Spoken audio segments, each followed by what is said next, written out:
नोरमा group, जो सोचता है वो करता है। आपके अपने सपनों का आशियाना।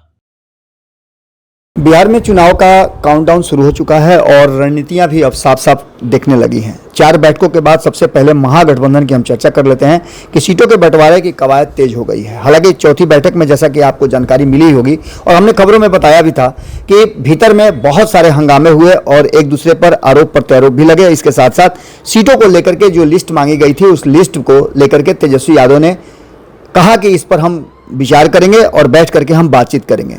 इस बीच आपको बता दें कि मुकेश सहनी और सीपीआई-एमएल के लिस्ट अब तक नहीं सौंपी गई थी, उसको भी अब सौंप दिया गया है। लेकिन सबसे बड़ी बात कि राष्ट्रीय जनता दल और कांग्रेस जो बड़े दल हैं जिनको अधिक सीटें मिलनी हैं, उनको लेकर के अब नई खबर आ रही है। और इस खबर के अनुसार आपको बता दें कि सिर्फ इन्हीं की नहीं, बाकी की लिस्ट भी पहुंच गई है। और इन लिस्टों के मुताबिक जो सूत्रों से जानकारी मिल रही है उसके अनुसार महागठबंधन में जीत के लिए अपनी रणनीति को तैयार करने के साथ साथ 12 जून को महागठबंधन की चौथी बैठक हुई थी। तेजस्वी यादव ने कहा था कि 2020 में 15,000 से अधिक वोटों से हारने वाले प्रत्याशियों को इस बार टिकट से वंचित किया जाएगा।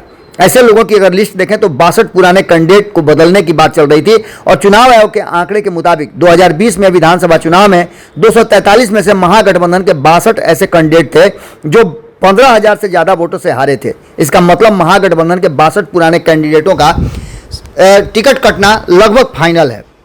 इसके साथ साथ आपको बता दें कि इसमें जो आंकड़े हमारे पास आए हैं उन आंकड़ों की अगर देखें तो मीडिया रिपोर्ट के अनुसार जिन आंकड़ों पर चर्चा हुई उनमें सबसे अधिक कांग्रेस को झटका लगने वाला है। इसके साथ साथ राष्ट्रीय जनता दल को भी झटका लगना तय माना जा रहा है।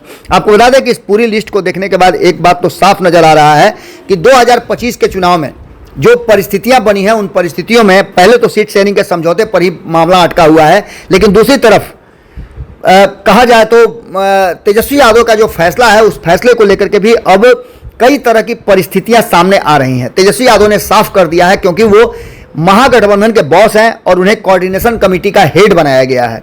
आपने देखा भी होगा चौथी बैठक में वो एक बिल्कुल अलग थलग बैठे थे एज अ बॉस और उन्होंने कई फैसले भी लिए, जिस फैसलों की अब धीरे धीरे करके अंदर से जो छन छन की खबरें आ रही हैं उससे स्पष्ट हो रहा है। 2024 के चुनाव के अनुसार आपको याद होगा कि हमने कई बार अपनी खबरों में बताया है कि वो एक बेसलाइन बनाया गया है कि 2024 के चुनाव में लोकसभा वाइज एक लोकसभा पर 6 विधानसभा होते हैं और उन 6 विधानसभाओं में जहां जहां राष्ट्रीय जनता दल और एनडीए की हार हुई है उन सीटों पर खास करके तवज्जो दी जा रही है और इन सीटों में विधानसभा वाइज कितनी सीटों पर बढ़त और कितनी सीटों पर पिछड़ी है महागठबंधन, इन सभी चीज़ों की चर्चा की जा रही है। इसी चर्चा में एक बात तो साफ साफ नजर आ रहा है कि 2024 के रिकॉर्ड को देखें तो राष्ट्रीय जनता दल 23 सीटों पर लड़ी थी और उसमें 36 विधानसभा की सीटों पर आगे रही थी। कांग्रेस 9 सीटों पर लड़ी थी और 12 विधानसभाओं पर आगे रही थी। माले 3 सीट पर लड़ी थी और 12 विधानसभा में आगे रही थी और सीपीआई 1 सीट पर लड़ी थी और 1 विधानसभा में आगे रही थी।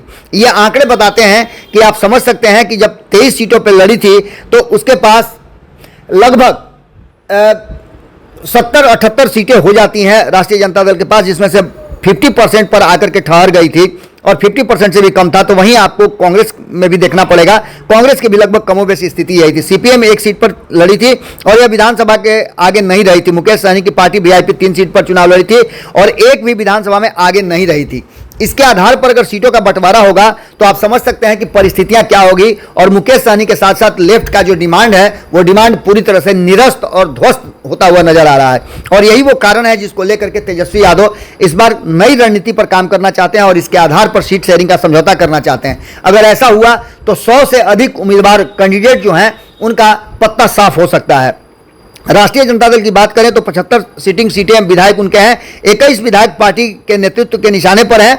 लोकसभा चुनाव के दौरान 21 विधायकों के इलाके में पार्टी को विपक्षी कैंडिडेट के मुकाबले कम वोट मिले थे और ये उनकी कहा जा रहा है कि निष्क्रियता को साबित करता है। ये बात 2024 के चुनाव के समीक्षा के समय भी तेजस्वी यादव ने इशारों में कह दिया था। मतलब यह है कि जिन विधायकों में राष्ट्रीय जनता दल के एनडीए कैंडिडेट को बढ़त मिली है वहां तेजस्वी यादव के 21 विधायक हैं जो उनको चेतावनी दी जा चुकी है और उनके लिए अब रास्ते बंद होते नजर आ रहे हैं। 70 सीटों पर लड़ने वाली कांग्रेस के साथ भी लगभग यही है। 70 सीटों की लिस्ट सौंपी गई है जिसमें से 2020 में जीती 19 सीटों के अलावा दूसरे नंबर पर रहने वाली 39 सीटें शामिल है। इसके अलावा पार्टी के कुछ ऐसी सीटों का नाम भी सौंपा गया है जिस पर पिछली बार लेफ्ट की पार्टियां चुनाव लड़ी थी।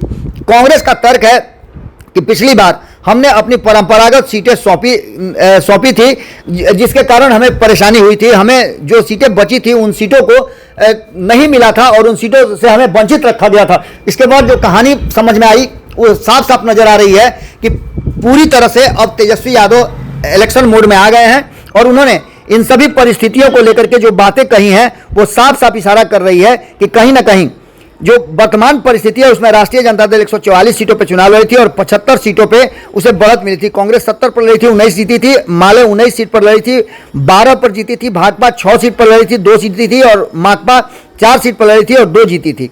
इसके साथ साथ 42 सीटों की मांग जो की जा रही है उसको लेकर के भी कहा यह जा रहा है कि इसमें मध्य बिहार की नवादा, नालंदा, गया, औरंगाबाद, कैमूर की सीटों का जिक्र किया गया है। इसके साथ साथ चंपारण, मिथिलांचल की कई सीटें हैं, जमुई की सीटें चाहती हैं और माले इन सीटों पर अपनी बढ़त जो है बनाने की बात कर रही है और इन सीटों पर वो अपने दावे ठोक रही है। 60 नहीं बल्कि 28 सीटों की मांग मुकेश सहनी कर रहे हैं और मुकेश सहनी ने 60 सीटों की मांग की थी, लेकिन 28 सीटों का नाम राजद नेतृत्व को सौंपा गया है। मुकेश सहनी डिप्टी सीएम का कमिटमेंट भी चाहते हैं। इसके साथ साथ आपको बता दें कि सीपीआई के राज्य सचिव रामनेश पांडे ने 24-25 जून को राष्ट्रीय कार्यकारिणी की बैठक होनी है और इसके बाद वो सीटों का लिस्ट सौंपेंगे। सीपीएम जो है वो 10 से 12 सीटों का लिस्ट सौंपेगी। इसके साथ साथ आपको बता दें कि कब कब महागठबंधन की स्थितियां जो है मीटिंग हुई और मीटिंग के बाद क्या क्या निकल करके सामने आया ये भी आपको हमने बताया है।